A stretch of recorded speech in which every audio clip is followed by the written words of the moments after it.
to bring up just a few examples of this, and some of these are just very obvious. I mean, the first one is Joe Biden and his mental decline. And we saw that in the debate performance a few weeks ago. We've seen that in a few cases, even after the debate. Biden's going around saying, just one bad night. It's not a big deal. But this has been evident for not just months, it's been evident for years. I mean, this was a question even in the election of 2020, but even shortly after President Joe Biden was elected, we have seen his mental decline.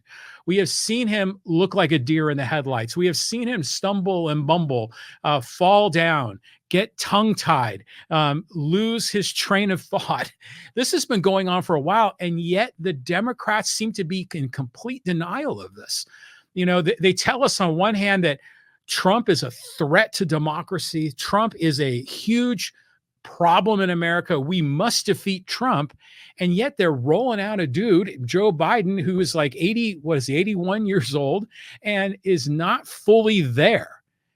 And you're thinking, well, how are we supposed to take the Democrats seriously on this when they have a candidate that frankly didn't even get challenged in the primaries? This is from the Democrats that say that democracy is under assault, while at the same time just shutting down Democratic primaries in some states, having no Democratic primary debates. Dean Phillips, Marianne Williamson, there were other people that would have jumped in and challenged, but they didn't even have the debate. In some cases, they don't even have opposing candidates on the ballot because of the way the system is rigged. And so they've been cloaking Joe Biden's mental capabilities really for quite a while. He's been carefully managed. And if we're questioning whether or not Joe Biden is good enough to be a candidate in 2024, how in the heck can he be a president for the next 4+ years? So it's like this irrationality of Democrats denying the truth about what's going on with Joe Biden, while at the same time telling us how important it is to vote for him. It's just insane. I was thinking about what did all this remind me of? Is you remember Marie Kondo? She was that lady that would go in and help people clean up their mess and get rid of all the stuff people are hoarding. And she would often say, it's okay to let go of some of the clothes and things that you have. I think it's okay to let go of Joe Biden. We can thank Joe Biden for accomplishing the most important thing that he had to accomplish in 2020, which was defeating Donald Trump. But he's done his piece. He said he was going to be a transition candidate to a younger generation. So we should be like Marie Kondo. We should say thank you and say, now it's time for the next generation. It's time for the next thing. And we're going to move Joe Biden out the door. That's what it should be right now if we're thinking rationally. But the Democrats aren't. And they're plunging into this Democratic National Convention with this guy, Joe Biden, who I question if he has the ability to put all this together and to run our nation. In many ways, he just seems like a puppet, a figurehead, that there are people behind the scenes that are calling the shots because it's clear that he's not capable of it. But it's not just Joe Biden. There's irrationality around Donald Trump. I mean, the people are rallying for Donald Trump, saying, this guy is a leader. He's good for America. This is, God's choice, Donald Trump. But this is a guy with 34 felonies. He's got more trials coming up. He's already been found guilty in a court of law of raping E. Jean Carroll and has to pay restitution for that. This is a guy that is also uttering nonsense at his rallies, talking about Hannibal Lecter and just talking about batteries and boats and sharks and weird ass shit in his rallies. And boy, the fans, the tribalism is just thick. They support everything this guy says.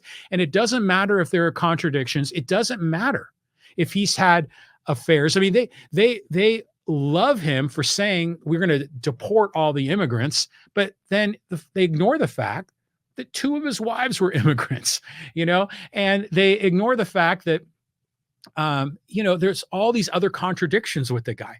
It's just insane. People saying one thing, but then believing another when it comes to Trump. There's even people that are saying, like on the Republican side, Oh, Joe, Donald Trump doesn't want to be a dictator. I'm thinking, what are you talking about? He said so. He goes, well, I don't want to be a dictator. Well, maybe except on day one, I'll be a dictator. And people say, well, no, he's kidding. It's just a joke. He doesn't really mean it. But we all know that presidents have a tremendous amount of power to sign executive orders to essentially decree or proclaim brand new law without even having to go through Congress. So if a president can unilaterally make decisions to change the rules, to increase tariffs, to build border walls, to do all kinds of other things, if a president can do that just by signing an executive order, then what does that make them? A king, a dictator? Well, yeah. And so we know Trump is going to want to do that. He said he's going to do it. And frankly, he did do that when he was elected after when he was inaugurated in 2017. Joe Biden did the same thing. So did Barack Obama. All the presidents do that. You hear them in the debates. On day one, I will do this, I will do that, because they want to sign executive orders. While they'll tell you, oh no, he's not going to be a dictator. The Republicans will say that. Meanwhile, the Democrats will say, oh, we believe in democracy. Democracy is under assault. We need to protect democracy. And yet they want the president to have executive powers so that they don't have to go through Congress and go through the democratic process and the separations of power that our founding fathers have built for America. So huge irrationality. I mean, even take this mass deportation idea from Trump and the conservatives, or I should say the MAGA crowd, because they're not really conservative. How in the hell are you going to deport all these people? Well, the first question is how are you going to identify the people that need to be deported? Okay, regardless of how you're going to round them up and ship them out, how do you figure out who's here illegally? I mean, we're going to have like really aggressive policies where the police and other authorities are going to be checking people, to see if you've got a green card, to see if you've got a birth certificate. I mean, it's going to be like, people say that Trump's like Hitler, but it's going to be like, Germans, Nazis, show me your papers. I mean, how else are they going to ever be able to figure out who is here illegally? And then on top of it, how can you demand people to present their documentation when we have a Fourth Amendment that says people should not be subject to unreasonable searches, that people should be safe in their persons? I mean, in order to do this, you would have to violate the Fourth Amendment to go around demanding paperwork and documentation to prove who you are. And then even imagine if they figured out a way to identify everyone that needs to be deported. How in the hell are you going to do it? He says he wants to round people up and put them in camps and then eventually send them out of the country. In a nation that's built on freedom, on liberty, how in the hell is this consistent? It makes no sense.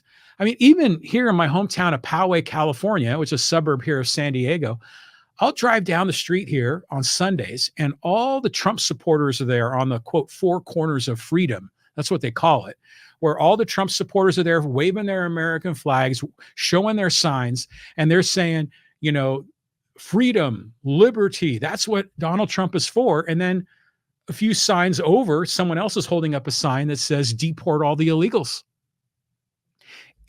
You look at it, you see the contradiction straight in front of you, and yet this irrationality continues and it continues. Even here in my hometown of Poway, I also, I get in trouble sometimes on social media, interacting with some of our locals. And I'm just asking questions, trying to understand why people believe what they believe. One of the things that's going around right now in our town is, should voters have the ability or the right to make land use decisions that could affect or determine or control how other people use their property? And you'll see people say so blatantly. They'll say, hey, did that project affect others? Did it cause others to be inconvenienced or to suffer in any sort of way? Well, then it needs to go to a ballot. But then when you call them out on it, that they are demanding votes for just about every construction project. They go, oh no, no, no, not all of them, just some of them. It's just, again, irrationality. People talking out of two sides of their mouth. Um, how about here's another one. I mean, the Project 2025 one is amazing. I have seen so much disinformation about that. I'm going to probably go through that and break it down in a future podcast because there are some things in Project 2025 that are just horrific and some things that I kind of like. But one of the things you're hearing people are saying is, oh, if Project 2025 passes, the Republicans are going to get rid of Social Security. And you're thinking, there's no way this is ever going to happen. This is the sort of thing that they've been saying for years that they're going to kill Social Security. And what do the Republicans end up doing? They keep expanding it and growing it. Republicans even grew Medicare. So it's a lot of this denial of reality. I mean, that's what I see. I mean, you see people that are in denial about the fiscal crisis of Social Security because, in about 10 years, there's not going to be enough money to fulfill all the promises made because the payouts of Social Security have been exceeding the tax revenue for some time now. And when we get to about 2033, the trust fund is going to be empty. There are some people that are in denial that that's ever going to happen. But at the same time, there's other people that are in denial about, whether the Republicans are going to kill Social Security. So again, nonsense. I mean, even with electric vehicles, we drive an EV and we love EVs, and people saying such just insane nonsense, like, all EVs consume fossil fuel. Like, that's not true at all. Not at all. I mean, Frank, our two EVs are powered by solar, from our the solar panels on our garage. And frankly, most some people say that, oh yeah, EVs are powered by coal, but really here in California, there's almost zero coal that is in our grid. Our grid is mostly powered by natural gas, which is a fossil fuel, but one of the, the less impactful of them all, but also wind and solar and other energy sources. So just myths, irrationality, it's constant. How about the ones that, remember, like back in the day, the Republicans said, and they're actually saying it now, we believe in small government. We believe in cutting spending. That's another load of BS too. They never do. They always expand their spending. They always expand not just the spending, but the debt. Some people say, oh, the Republicans want to get the government out of your personal life. And you go, that's not true at all. We see Republicans that want to tell women what they can and cannot do with their bodies. We're seeing governments saying that they want to round up people and ship them out of America. And yet we're supposed to believe that they want to get government out of your personal life. We hear cases like, Republicans are conservative.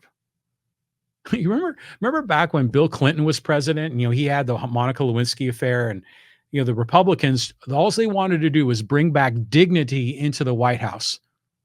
And that's why they wanted George W. Bush, because they didn't want to have, some hound dog, some scoundrel that's, having affairs and other kinds of things on the side. And now they're backing Donald Trump. I mean, these are evangelicals that are backing Donald Trump, a liar, a con man. All these people are in denial of reality as well. Or have you ever heard the other comments? Oh yeah, President Clinton, he reduced the national debt. That's false too. National debt went up every year under President Clinton, every single year. Some people will say, oh yeah, the Democrats, they're fiscally responsible. No. I mean, if you look at the national debt for the United States of America, about half of it occurred when a Republican is in the White House, and about half of it occurred when a Democrat was in the White House. And a good portion of that time, the opposing party was controlling at least one or both of the chambers of Congress. Neither party's fiscally responsible, even though they tell you that. You hear cases where people refer to the Democrats as liberal. Democrats are not liberal. Because what does liberal mean? Liberal means that you stand for individual rights. You stand for free markets, free enterprise. Liberal means, that you support democracy, but you also support each individual's right to their own life. according to that definition, I'm a liberal. But Democrats are not liberals. Republicans aren't conservatives. Yet they call themselves that all the time. And it just goes on and on and on. None of these things are true. What do you think? Do you have any good examples of this where maybe it's on your team's side or the other team's side where you've seen this irrationality of people that are believing in nonsense or will say one thing and then right next door to it, there's some contradiction that these people are blind to. If so, tell me what you think in the show notes, or tell me what you think in the live chat. Just type it in on Facebook, X, or on Twitter.